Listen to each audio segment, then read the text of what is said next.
The starward promise was dying. The massive colony ship floated through the darkness of space like a wounded animal. Its engines had stopped working 2 days ago, leaving 3,000 people trapped in a part of space that no one had ever explored before.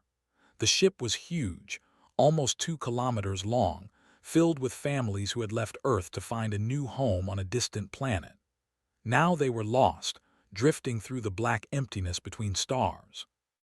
Captain stood on the bridge of the ship, watching the darkness outside through the large viewing window. She was a woman of 45 years, with short gray hair and a face marked by years of difficult decisions.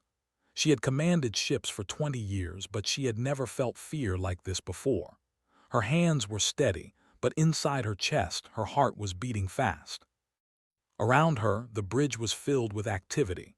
Officers from different species worked at their stations, trying to fix the engines, trying to call for help, trying to do anything that might save them. There were tall, insect-like creatures called, their hard shells clicking as they moved. There were beings made of a jelly-like substance that could change shape. And there were humans, the species to join the galactic community, still learning their place among the stars. Was one of those humans. He was young, only 23 years old, with a thin face and nervous eyes. He worked at the navigation station, his fingers moving quickly across the glowing screens.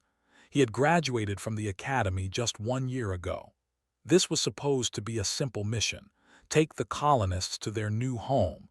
Nothing complicated, nothing dangerous. But then the engines failed, and then the sensors started showing something strange. Captain said, his voice shaking slightly. I am seeing something on the sensors, something very large. It is coming toward us. Walked to his station and looked at the screen. At first she saw nothing but static and noise, but then slowly a shape began to form. It was massive, bigger than anything she had ever seen. Bigger than the ship, bigger than a space station. It seemed to stretch across the screen like a shadow that had come alive. What is that? She asked quietly. Before could answer, Elder approached them. He was older than anyone else on the ship. His shell had turned pale with age, and his 4 eyes were clouded, but his mind was still sharp. He had lived for 300 years and had seen things that most beings could not imagine. When he looked at the screen, his whole body went stiff. His mandibles, the mouth parts that used to speak, began to shake. No, he said, it cannot be. We are in the hollow. We have drifted into the hollow. The hollow asked, what is the hollow? A place that all ships avoid, said. His voice was barely a whisper. A place where something very old lives, something that has been feeding on ships and crews since before my species learned to travel between stars. He turned to face the captain and saw something in his eyes that she had never seen in any before. Pure terror. Captain said, we are all going to die. The void Kraken has found us. The name spread through the bridge like a disease. Officers stopped working. Conversations went silent. Even the machines seemed to grow quiet, as if they too were afraid. Everyone knew the stories about the void Kraken. Everyone had heard the tales of ships that disappeared, of entire fleets that were swallowed by the darkness, of a creature so old and so powerful that even the most advanced civilizations had no way to fight it. And now it was coming for them. Show it to me, ordered. Put it on the main screen. The viewing window changed, showing what the external cameras were seeing. At first there was only darkness. Then slowly lights began to appear. Thousands of lights glowing with a pale blue color spreading across the void like stars. But these were not stars. These were eyes. The creature emerged from the darkness like a nightmare taking form. Its body was made of shadows and tentacles, each one longer than the ship itself. It moved through space without making any sound but could almost feel it, could almost hear it in her mind, a low humming that made her bones shake. The eyes were everywhere, covering its body, each one looking in a different direction, each one burning with hunger that had lasted for thousands of years. It is beautiful, someone whispered. Did not know who said it, but she understood. There was something beautiful about it, in the same way that a storm was beautiful, or a volcano, or anything else that could destroy you without even trying. "How do we fight it?" she asked. Made a sound that might have been a laugh if could laugh. "Fight it? Captain, you do not understand. No one fights the void Kraken. No weapon can hurt it. No ship can escape it. The Ninth Fleet of the Orion Protectorate tried to fight it 200 years ago. 500 warships, the most powerful fleet ever assembled. They lasted less than an hour. Then what do? "We die," said simply. "We die and we hope that it is quick." The tentacles began to move toward the ship. They moved slowly, almost gently, like a predator that knew its prey could not escape. There was no hurry. There was no need to rush. The creature had been hunting for millions of years. It could be patient. On the lower decks, panic had already begun. People were running through the corridors, screaming, crying, pushing each other. Some tried to reach the escape pods, even though everyone knew the pods could not outrun the Kraken.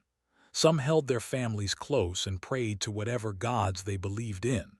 Some simply sat down and waited, too afraid to move, too afraid to think. Was one of the medical officers on the ship. She was 30 years old with a kind face and gentle hands that had healed many wounds. But there was no medicine that could help them now. She ran through the corridors, trying to calm people, trying to bring order to the chaos, but it was hopeless. The fear was too strong. As she passed Observation Deck 7, she noticed something strange. The door was open. She stopped and looked inside. The deck was empty except for one person, a small figure standing by the window looking out at the approaching monster. It was a child, a boy no more than 9 years old. He had short black hair and a thin body, and he wore the simple clothes of an orphan, someone with no family, no one to protect him. His name was and knew him. He was quiet and strange, a boy who never cried, never complained, never seemed to feel anything at all. He was watching the void Kraken with calm eyes, not afraid, not panicking, just watching like he was looking at something interesting, something worth understanding. Called, "Come away from there, it is not safe." The boy turned to look at her. His face showed no emotion. His eyes were dark and deep, like pools of still water.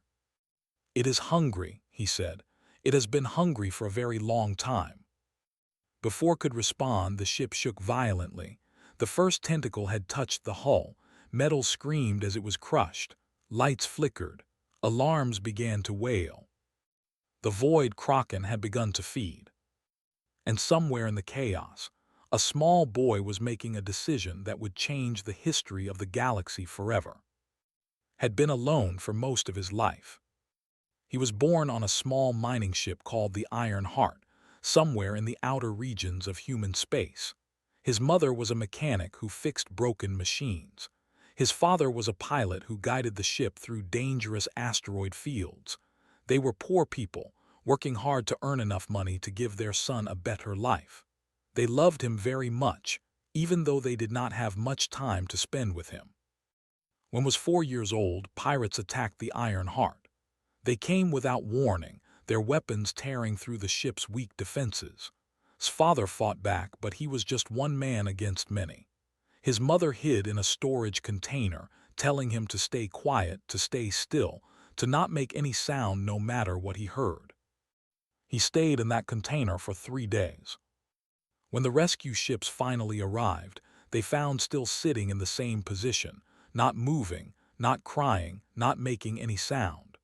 The pirates had killed everyone on the ship, everyone except the small boy in the storage container. The doctors who examined him said he was in shock. They said his mind had protected itself by shutting down his emotions. They used big words like trauma and dissociation and emotional suppression. They thought he was broken, damaged, a victim who would need years of treatment to become normal again. But did not feel broken. He felt calm, clear, like something inside him had changed, had grown stronger, had learned a truth that most people never understood. Fear was a choice, and he had chosen not to be afraid anymore. After the attack, was sent to live in an orphanage on a space station. Then he was moved to a foster family on a colony world. then another orphanage, then another family. No one kept him for long. He was too quiet, they said, too strange. He never laughed at jokes. He never cried when he was hurt. He just watched everything with those dark, calm eyes, like he was waiting for something, like he was studying the world around him. When he was 8 years old, he was placed on the Starbound Promise, part of a program that gave orphan children a chance to start new lives on colony worlds. He did not have his own room, so he slept in the common areas with other children who had no families. He did not have many friends, but he had one. A girl named, who was 10 years old and talked enough for both of them. Was the opposite of. She was loud and happy and full of energy. She asked questions all the time about everything, about the stars and the ship and the aliens and the food. She did not understand why he was so quiet, but she did not care. She liked him anyway. She shared her food with him and told him stories about the home she dreamed of building on the new colony world. "You will live next to me," she said one day, her eyes bright with hope. "We will be neighbors. I will have a garden with real flowers, and you can come and look at them whenever you want." Did not say anything, but he nodded. He liked. He did not want anything bad to happen to her. Now standing on observation deck 7, watching the void Kraken wrap its tentacles around the ship, thought about. She was probably scared right now. Everyone was scared. He could feel it in the air, a heavy pressure that made breathing difficult, a darkness that had nothing to do with the creature outside. The void Kraken fed on fear. He had read about it in the ship's library. The creature was ancient, older than any civilization, older than most stars. It traveled through the empty spaces between galaxies, searching for ships, searching for minds that it could consume. But it did not eat bodies. It ate emotions. It ate terror. The more afraid its prey was, the more delicious they became. That was why no one ever escaped. That was why weapons did not work. You could not fight something that grew stronger from your fear.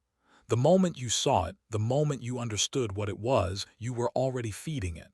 Your terror made it more powerful. Your panic made it faster. Your screams were like music to its ancient ears. But what if someone was not afraid? The question had formed in his mind slowly, like a flower opening in the morning light. He watched the creature's eyes, thousands of them, all burning with hunger. He watched its tentacles crushing the hull, metal bending like paper under their strength. He watched, and he felt nothing. Not because he was broken, not because he was damaged, but because he understood. The void Kraken was just a living thing. A very old, very large, very dangerous living thing, but still just a living thing. It had needs. It had wants. It had spent millions of years alone in the darkness, feeding on the fear of others because that was the only way it knew how to survive. It was not evil, it was just hungry. And knew what it felt like to be hungry. He knew what it felt like to be alone. He left the observation deck and walked through the corridors of the ship. People ran past him, screaming, crying, pushing each other. They did not notice him. He was small and quiet, easy to overlook, easy to forget. He moved through the chaos like a ghost, his steps calm and steady. The ship shook again. Somewhere, a wall collapsed. An alarm was screaming about a hull breach on deck 12. A woman was calling for her child. A man was praying in a language did not understand. He reached the emergency airlock on deck 7. It was a small door, meant to be used only in emergencies, when someone needed to go outside the ship for repairs. There was a control panel next to it, protected by a code that only officers were supposed to know. Typed in the code. He had memorized it 3 months ago just in case. He did not know what just in case meant at the time. Now he understood. The inner door opened with a soft hiss. He stepped into the small chamber between the two doors. The walls were gray and cold. There was a rack on the wall with emergency suits, thin and fragile, meant only for short trips outside. He put on one of the suits. It was too big for him, designed for an adult, but he tightened the straps as much as he could. The helmet was heavy on his small head. The gloves made his fingers feel clumsy. He looked through the small window in the outer door. Outside, he could see the void Kraken. One of its massive eyes was pressed against the hull, looking in, searching for the fear that it could taste inside the ship. The eye was bigger than its entire body. It glowed with a pale blue light that seemed to pulse like a heartbeat. The creature was beautiful, terrible but beautiful, like a storm, like a mountain, like anything that was so much bigger than you that it made you realize how small you really were. Found him just as he was reaching for the button that would open the outer door. She screamed, running to the airlock window. Her face was pale with fear, her hands pressed against the glass. "What are you doing? Stop! You will die out there." Looked at her through the glass. His face was calm, his eyes were dark and peaceful. "I am going to talk to it," he said.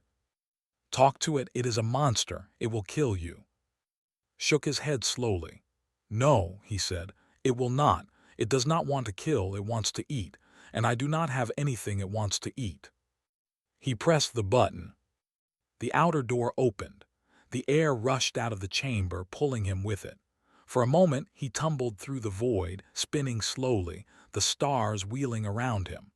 Then he steadied himself, using the small thrusters on his suit to stop his rotation. The void Kraken's eye was right in front of him, huge and glowing and ancient. It was looking at him. All of its eyes were looking at him now, thousands of burning lights turning to focus on this tiny creature that had left the safety of its shell. Floated in the darkness of space, facing a monster that had destroyed civilizations. And he smiled. The void Kraken had lived for a very long time. It did not know exactly how long. Time meant nothing in the spaces between stars, where light took thousands of years to travel from one point to another.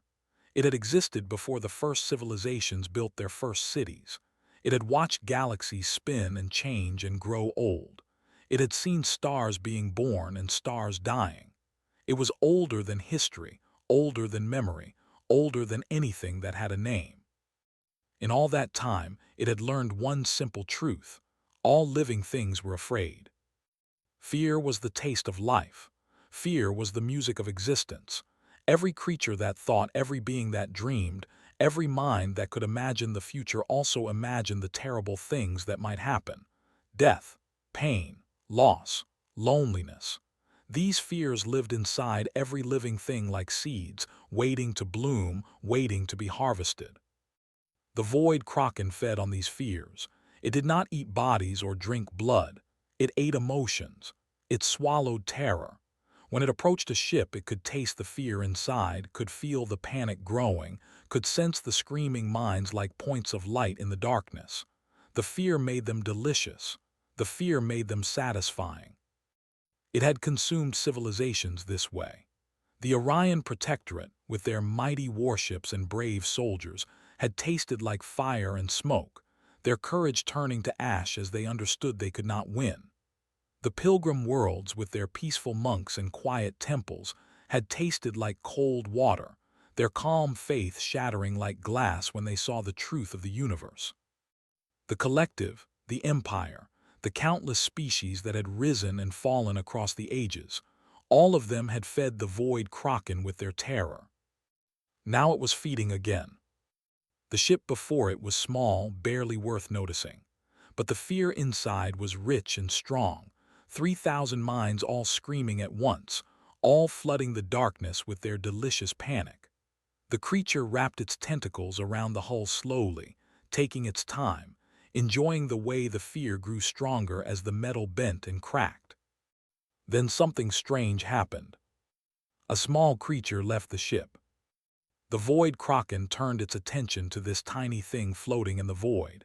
It was one of the soft ones, the new species that had only recently learned to travel between stars. Humans, they called themselves. The Kraken had tasted a few of them before. They were interesting, their fears bright and complicated, full of strange hopes and stranger dreams. But this one was different. The Kraken reached out with its mind, the way it always did, searching for the fear that should be there. Every creature had fear. It was impossible not to have fear. Fear was built into the structure of life itself, a warning system that told living things to run, to hide, to escape from danger. This creature should have been flooding the void with terror. It was tiny, fragile, wrapped in a thin shell that could break with the slightest touch. It was facing something that had destroyed empires. It should have been the most afraid thing in the universe. But the Kraken found nothing. No, not nothing. There was something inside this small mind, but it was not fear. It was warm and gentle and curious. It was a feeling the Kraken had not encountered in 40,000 years. Wonder. The creature was looking at the Kraken with wonder, not terror, not panic, not even the cold acceptance of death that some beings felt when they gave up hope. This tiny thing was looking at the void Kraken like it was seeing something amazing, something beautiful, something worth understanding. "You are very big," the creature said. Its voice came through the thin shell it wore, transmitted by the tiny machines humans used to speak in the void. But the Kraken did not hear the voice with ears. It heard it directly, mind to mind, the way it heard all the screams and prayers of its prey. "I have never seen anything like you," the creature continued. "You must be very old. How old are you? Do you remember when you were young? Were you always this big?" The Kraken did not answer. It did not know how to answer. In all its long existence, no prey had ever talked to it like this. Prey screamed. Prey begged.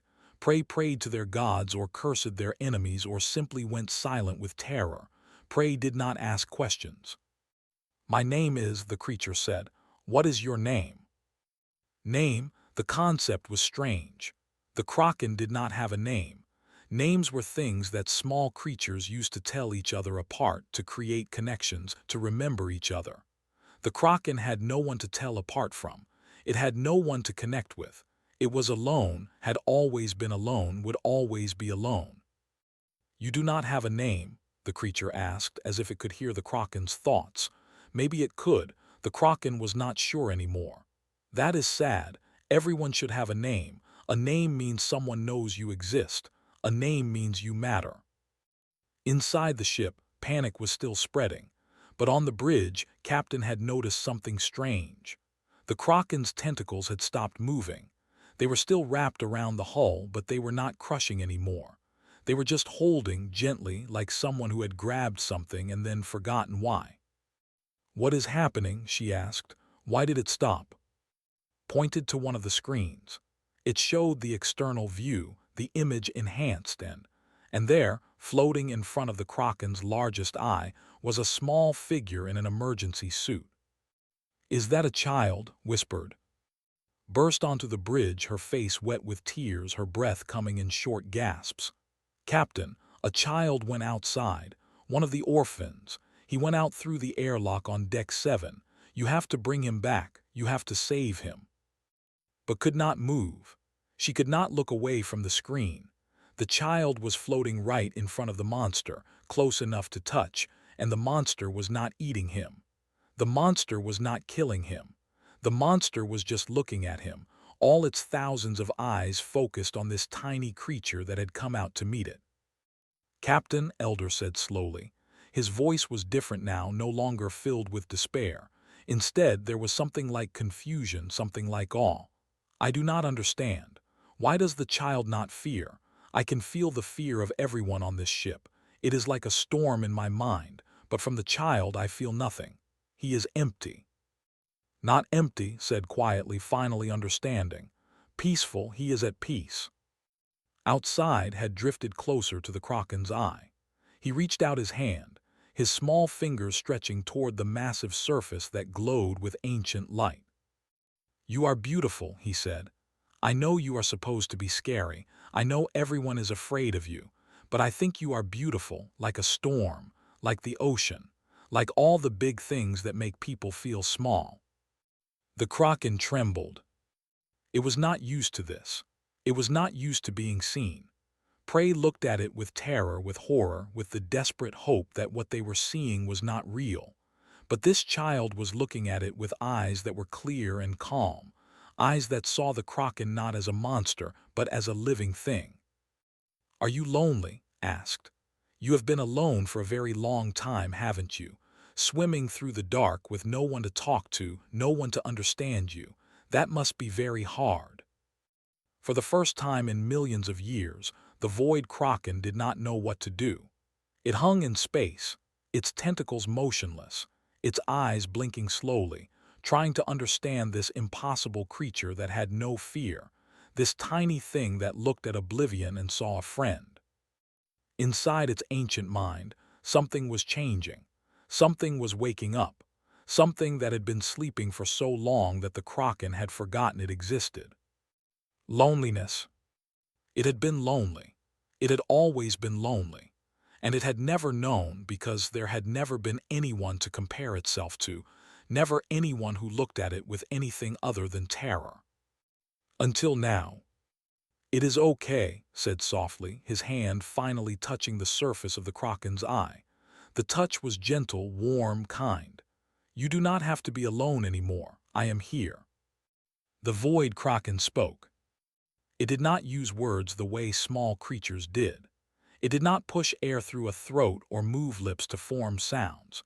It spoke with pressure, with weight, with the memories of a million devoured minds pressing against its consciousness like a wave against a small rock.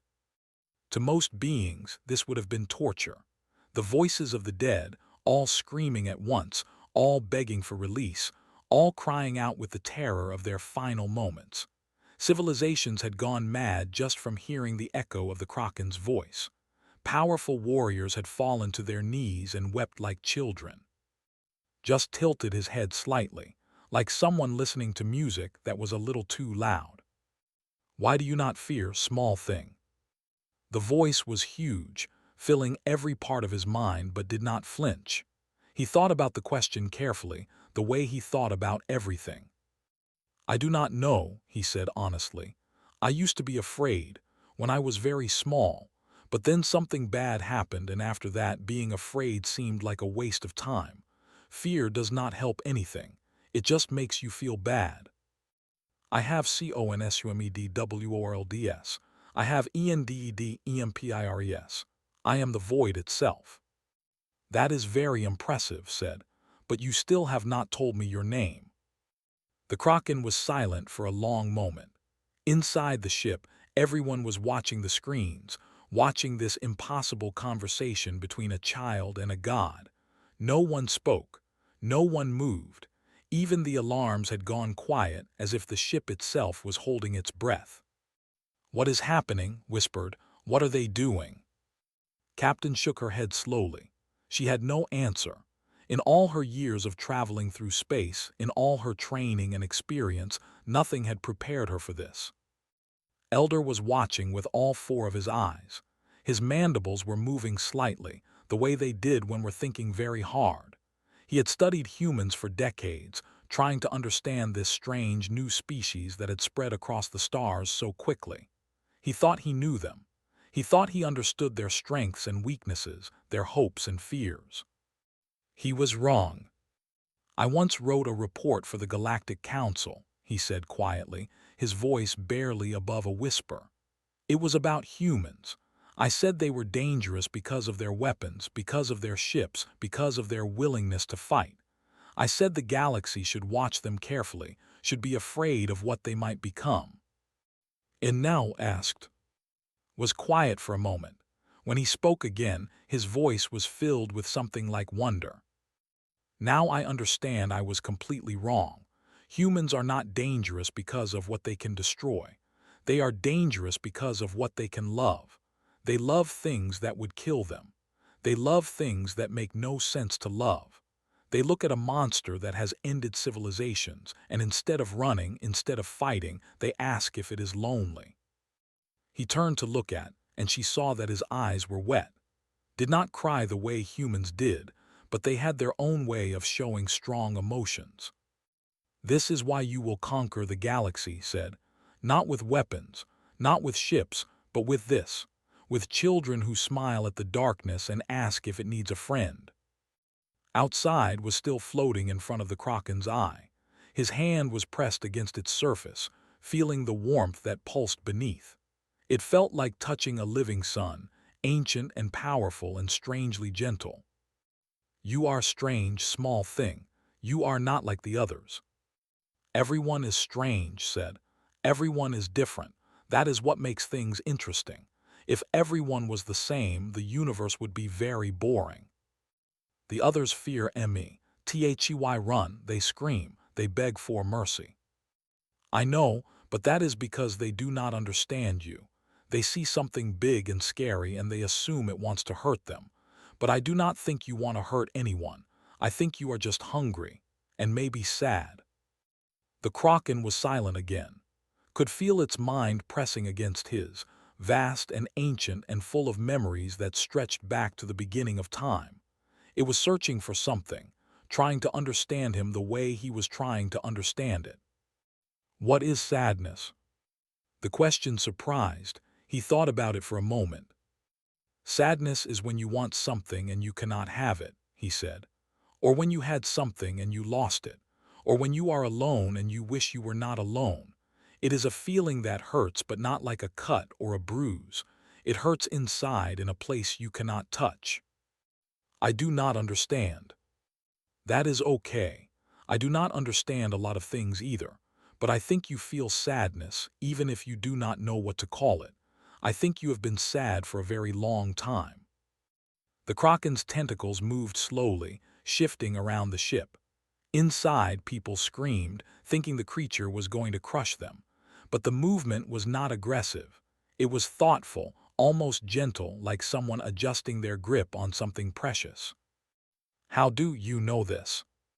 Because I was sad too, said simply. After my parents died, I was alone and I did not have anyone and it hurt very much. But then I learned something important. Sadness does not have to last forever. You can find new things to care about. You can find new people to be with. You can make the hurt smaller little by little until one day it is not so big anymore. I have been alone for millions of your years. That is a very long time to be sad, said. I am sorry, that must have been very hard. Something changed in the Kraken. The glow in its eyes shifted, becoming softer, less hungry. The pressure against its mind eased, becoming less like a storm and more like a gentle wind. Inside the ship was crying. She did not know why.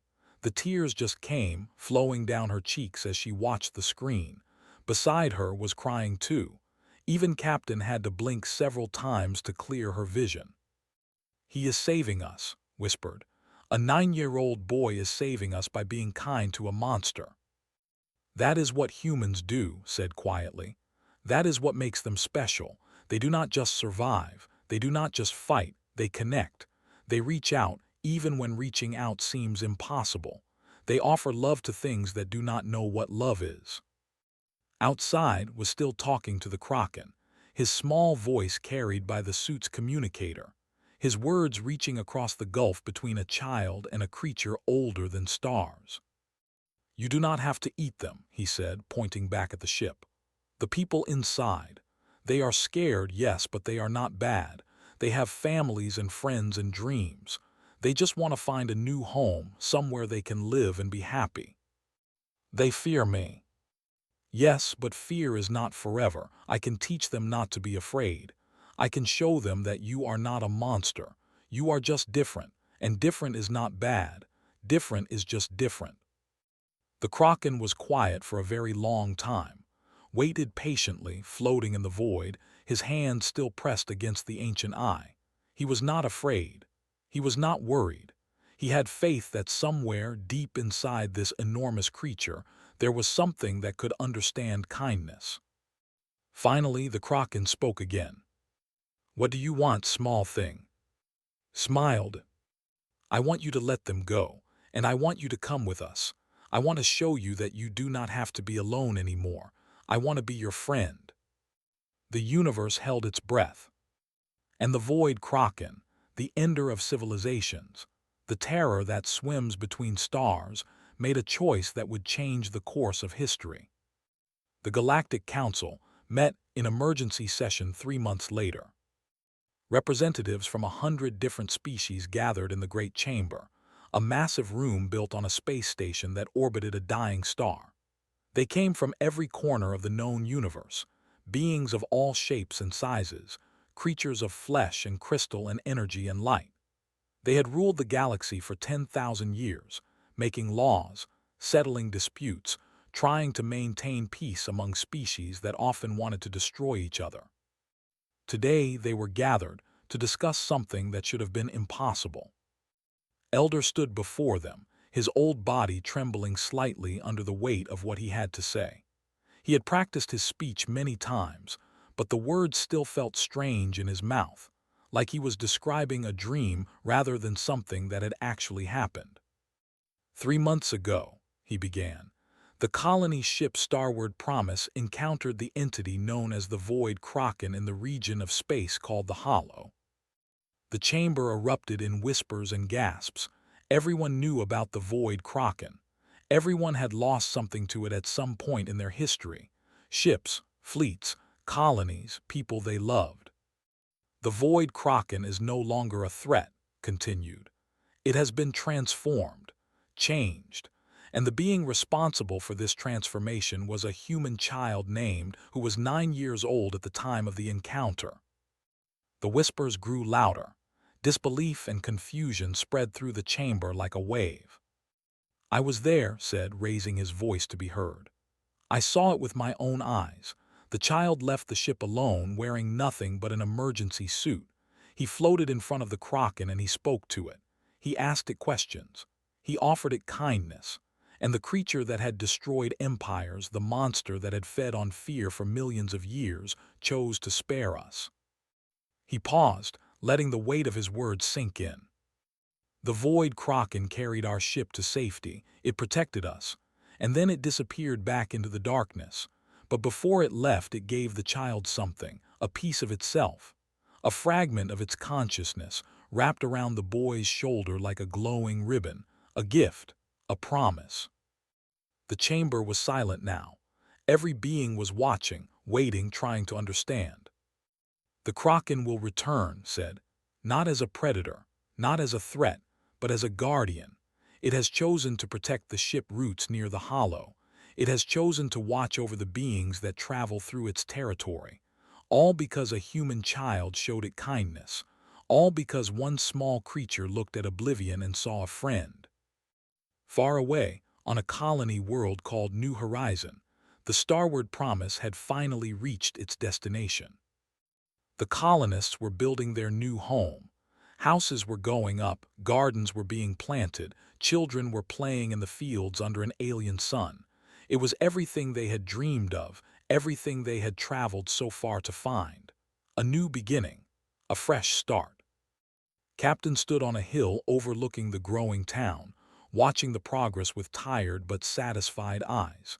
She had retired from command after the ship landed, feeling that she had done enough, that it was time to let younger people take over. But she could not bring herself to leave the colony. She had found something here that she had not expected to find. A family stood beside her, holding her hand. He was still quiet, still calm, still different from other children. But he smiled more now. He talked more. He had friends, children who were not afraid of him, who thought his glowing shoulder ornament was the coolest thing they had ever seen. The fragment of the Kraken pulsed gently on his shoulder, its light soft and warm. Sometimes, late at night, would sit outside and look up at the stars, and the fragment would glow brighter, reaching out to something far away. He knew the Kraken was out there, swimming through the darkness, watching over the people who traveled between worlds. They were connected now, the boy and the ancient creature, not through words or technology but through something deeper, understanding, kindness, the simple truth that even the loneliest being in the universe wanted to be known. Approached them, carrying a basket of food from the colony's first harvest. She had become guardian alongside, the two women working together to give the boy the home he had never had. She was smiling, her face soft with happiness. "Is looking for you," she said too. "She says she found a spot for her garden and she wants you to see it." His face brightened. Had survived, of course. Everyone had survived thanks to what had happened in the void. She had planted her first seeds yesterday and she talked about nothing else. "Can I go?" he asked, looking up at.